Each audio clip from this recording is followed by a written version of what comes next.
ನಮಸ್ಕಾರ ಸ್ನೇಹಿತರೆ, ಪ್ರತಿದಿನ ಸವಿರುಚಿ ಚಾನಲ್ಗೆ ಸ್ವಾಗತ. ಇವತ್ತು ಹೋಟೆಲ್ಗಿನ್ನ ತುಂಬ ರುಚಿಯಾದಂತಹ ಮಶ್ರೂಮ್ ಮೋಮೋಸ್ ಮನೆಯಲ್ಲೇ ಹೇಗೆ ಮಾಡೋದು ಅಂತ ನೋಡೋಣ ಬನ್ನಿ. ಮೊದಲಿಗೆ ಒಂದು ಬಾಣಲೆಗೆ 4 ಸ್ಪೂನ್ ಆಗುವಷ್ಟು ಎಣ್ಣೆ ಹಾಕಿ ಅದು ಕಾದ ನಂತರ ಫೈನ್ಲಿ ಚಾಪ್ಡ್ ಜಿಂಜರ್ ಮತ್ತು ಗಾರ್ಲಿಕ್ನ 2 ಸ್ಪೂನ್ ಹಾಕ್ಕೊಳ್ತಾ ಇದ್ದೀನಿ. ಇಲ್ಲಿ ನಾನು ಇದು ಚೆನ್ನಾಗಿ ಬಾಡಲಿ, ಹಸಿ ವಾಸನೆ ಹೋಗೋವರೆಗೂ ಚೆನ್ನಾಗಿ ಬಾಡಿಸ್ಕೊಳ್ಳಿ. ಇವಾಗ ನಾನು 1 ಕಪ್ ಆಗುವಷ್ಟು ಫೈನ್ಲಿ ಚಾಪ್ ಆಗಿರುವಂತಹ ಆನಿಯನ್ನ ಹಾಕೊಬೇಕು. ಈ ಆನಿಯನ್ಸು ಇವಾಗ ಪೂರ್ತಿಯಾಗಿ ಟ್ರಾನ್ಸ್ಪರೆಂಟ್ ಕಲರ್ ಬರೋವರೆಗೂ ಚೆನ್ನಾಗಿ ಫ್ರೈ ಮಾಡೋಣ.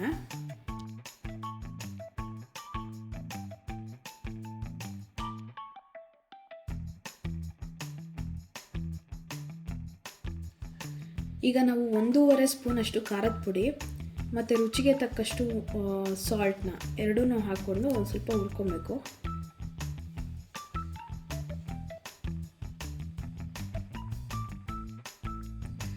ಈಗ ತರಕಾರಿಗಳು ಕ್ಯಾರೆಟ್, ಬೀನ್ಸ್ ಮತ್ತು ಮಶ್ರೂಮ್ ಎಲ್ಲ 1 ಕಪ್ ಫೈನಾಗಿ ಚಾಪ್ ಮಾಡ್ಕೊಂಡಿದ್ದೀನಿ. ಮತ್ತು ಕ್ಯಾಬೇಜ್ ಮಾತ್ರ 1.5 ಕಪ್ ಅಷ್ಟು ತೊಗೊತಾ ಇದ್ದೀನಿ. ಈಗ ನಾನು ಈ ಥರ ಇಷ್ಟು ಚಿಕ್ಕದಾಗಿ ಚಾಪ್ ಮಾಡ್ಕೊಳ್ಳೋಕ್ಕೆ ನಾನು ಚಾಪರ್ನ ಯೂಸ್ ಮಾಡ್ಕೊಂಡಿದ್ದೀನಿ. ನಾವಿಲ್ಲಿ ವೆಜಿಟೇಬಲ್ ಚಾಪರ್ನ ಯೂಸ್ ಮಾಡೋದ್ರಿಂದ ನಮಗೆಲ್ಲ ತರಕಾರಿಗಳು ಒಂದೇ ಸಮವಾಗಿ ಕಟ್ಟಾಗಿರುತ್ತೆ ಮತ್ತು ನಮಗೆ ಟೈಮ್ ಕೂಡ ಜಾಸ್ತಿ ಕನ್ಸ್ಯೂಮ್ ಆಗಲ್ಲ ಇದರಿಂದ. ಮತ್ತು ಎಲ್ಲ ಇವಾಗ ಚೆನ್ನಾಗಿ ಒಂದು ಮಿಕ್ಸ್ ಕೊಡಿ.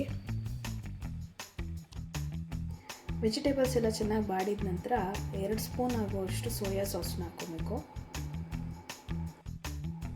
1 ಸ್ಪೂನ್ ಕಾರ್ನ್ಫ್ಲೋರ್ಗೆ ಒಂದು ಸ್ವಲ್ಪ ನೀರು ಹಾಕಿ ಚೆನ್ನಾಗಿ ಮಿಕ್ಸ್ ಮಾಡಿಕೊಂಡು ಅದನ್ನು ಕಾರ್ನ್ಫ್ಲೋರ್ ಸ್ಟಾರ್ಚ್ನ ಹಾಕ್ಕೊಂಡು ಚೆನ್ನಾಗಿ ಮಿಕ್ಸ್ ಮಾಡ್ಕೊಳ್ಳಿ.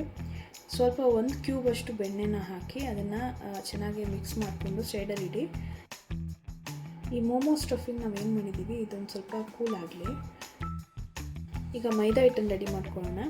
2 ಕಪ್ ಮೈದಾ ಹಸಿಟ್ಟಿಗೆ 1 ಸ್ಪೂನ್ ಆಗುವಷ್ಟು ಬಿಸಿ ಎಣ್ಣೆ ಹಾಕಿ ಒಂದು ರುಚಿಗೆ ತಕ್ಕಷ್ಟು ಉಪ್ಪು ಹಾಕಿ ಚೆನ್ನಾಗಿ ನಾದ್ಕೊಳ್ಬೇಕು ನೀರು ಹಾಕಿ. ಇದು ಈ ಥರ ಮಾಡೋದ್ರಿಂದ ಹಿಟ್ಟು ತುಂಬ ಸ್ಮೂತಾಗಿ ಬರುತ್ತೆ. ಈಗ ಹಿಟ್ಟನ್ನು ಈಕ್ವಲ್ ಸೈಜ್ಗೆ ಕಟ್ ಮಾಡಿ ಅದಕ್ಕೊಂದು ರೌಂಡಾಗಿ ಶೇಪ್ ತೊಗೊಂಡು ಅದನ್ನು ಚೆನ್ನಾಗಿ ನಟ್ಟಿಸಿ ಅದರೊಳಗೆ ಸ್ಟಫಿಂಗ್ ಮಾಡಿ ನಾವು ಬೇಕಾದರೆ ಮೋದಕ ಶೇಪ್ಗಾದರೂ ಕೊಡ್ಬೋದು, ಇಲ್ಲಾಂದರೆ ಮೋಮೋ ಶೇಪ್ ಬೇಕಾದ್ರೆ ಕೊಡ್ಬೋದು. ಇಲ್ಲಿ ತೋರಿಸಿರೋ ಥರ ಇದನ್ನು ನಾನು ಇಡ್ಲಿ ಸ್ಟ್ಯಾಂಡಲ್ಲಿ 15 ನಿಮಿಷದವರೆಗೂ ಸ್ಟೀಮ್ ಮಾಡೋಕ್ಕೆ ಇಡ್ತಾಯಿದ್ದೀನಿ. ನೋಡಿ ಈ ಥರ 15 ನಿಮಿಷ ಆದಮೇಲೆ ನಾವು ಬೇಕಾದ್ರೆ ಇದನ್ನು ಓಪನ್ ಮಾಡಿ ಚೆಕ್ ಮಾಡ್ಬೋದು. ನೋಡಿ ಫೈನಲಿ ನಮಗೆ ಮೋಮೋಸ್ ತುಂಬ ಚೆನ್ನಾಗಿ ರೆಡಿಯಾಗಿ ಬಂದಿದೆ. ಇದನ್ನು ಸಾಸ್ ಜೊತೆ ಆದರೂ ತಿನ್ಬೋದು ಅಥವಾ ರೆಡ್ ಚಿಟ್ನಿ ಜೊತೆ ಆದರೂ ತಿನ್ಬೋದು. ಟ್ರೈ ಮಾಡಿ ಹೇಗಿದೆ ಅಂತ ಹೇಳಿ. Thank you.